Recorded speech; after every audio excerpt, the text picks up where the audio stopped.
Review of 7.1, similar to the reteaching. Determine if it's a growth or decay. So again, you always look at whatever number is raised to the exponent. If that number is less than 1, then it is a decay. That means it's going smaller. Remember, if it was graphed, it would look something like this. Decay.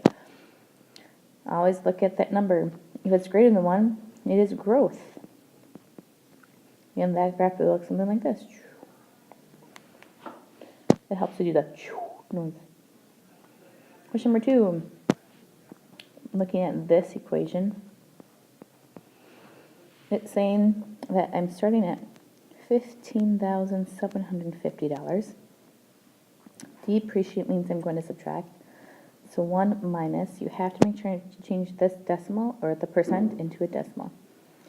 0.0115. And it's raised to the, it's saying 1998, it's saying how much would you pay for it now? Well, our current year is 2018 minus 1998, so that'd be 20. So after 20 years, how much should you pay for it? And if you plug that equation into your calculator, 12497.24, $12,000. And the last one, same type of thing. So I'm starting out with 25,150. That's my principal. That's what I'm starting out with. And it says it appreciates. So 1 plus 0.052.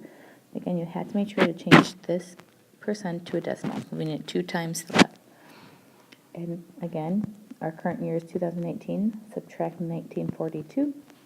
So that's 76. So it's been 76 years. And if you plug that into your calculator, you'll get 1,185,043.29.